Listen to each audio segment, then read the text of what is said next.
উত্তরবঙ্গের নীলফামারী জেলায় টেক্সটাইল মিল নামক এলাকায় যদি চায়না হাসপাতালটি প্রস্তুত হয় তাহলে এই এলাকার সর্বস্তরের জনগণ সুবিধা পাবে। কেন ভাই আপনারা আন্দোলন করেন রংপুরের মানুষ? রংপুর জেলায় তো রংপুর বড় মেডিকেল রয়েছে, দিনাজপুর জেলায় দিনাজপুর বড় মেডিকেল রয়েছে, আপনাদের পঞ্চগড়, ঠাকুরগাঁ, লালমনিরহাট, কুড়িগ্রাম, গাইবান্ধায় আপনাদের যোগাযোগ ব্যবস্থা রংপুরের সাথে অনেক সুন্দর।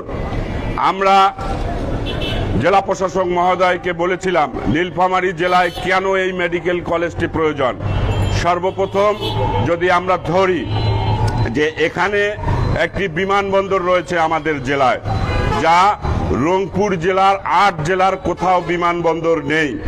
এই বিমানবন্দর থাকার কারণে আমাদের এখানে চায়নার যে লোকগুলো আসবে অতি সহজেই এখানে রংপুর শহীদপুরে পৌঁছানো তাদের জন্য খুবই সামান্য সময়ের ব্যাপার, কিন্তু অন্য ভিন্ন জেলায় হলে দূরত্বটা রয়ে যায়। এটা হলো বিমান পথের বা আকাশ পথের অবস্থা। এখন যদি আমরা সড়ক পথ চিন্তা করি, সড়ক পথে এখানে যদি হয় তাহলে সড়ক পথে যে জায়গাটি রয়েছে টেক্সটাইলে সেটা একটি সুন্দর পরিবেশ। এখান থেকে ঠাকুরগাঁর যোগাযোগ ভালো, পঞ্চগড়ের যোগাযোগ ভালো এবং দিনাজপুরের মানুষগুলো এই অঞ্চল দিয়েই যোগাযোগ করে রংপুরের উপর দিয়েই সড়ক পথে ঢাকায় প্রবেশ করেন।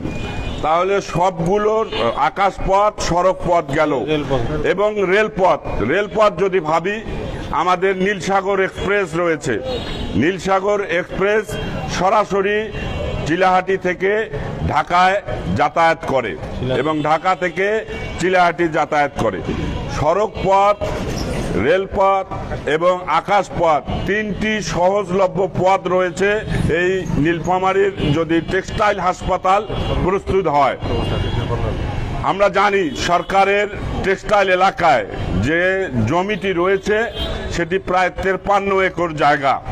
এই 53 একর জায়গাটি দীর্ঘদিন ধরে পরিত্যক্ত অবস্থায় রয়েছে। এটা কি পরিত্যক্ত অবস্থায় থাকবে? এটার কি কোনো উন্নতি হবে না? নীলফামারীর সাধারণ জনগণ কি এটার উপকৃত হবে না? আমরা ছোট থেকেই দেখে আসছি, এই আমার 45 বছর বয়স, সেই 45 বছর বয়স থেকে জ্ঞান হওয়ার পর থেকে দেখে আসছি টেক্সটাইলের এই 53 একর জায়গাটি পরিত্যক্ত অবস্থায় রয়েছে। অতি সম্প্রতি বেশ কিছুদিন আগে শুধু ওখানে একটি বিডিআর ক্যাম্প রয়েছে। এরপর যদি আমরা ধরি নীলফামারীর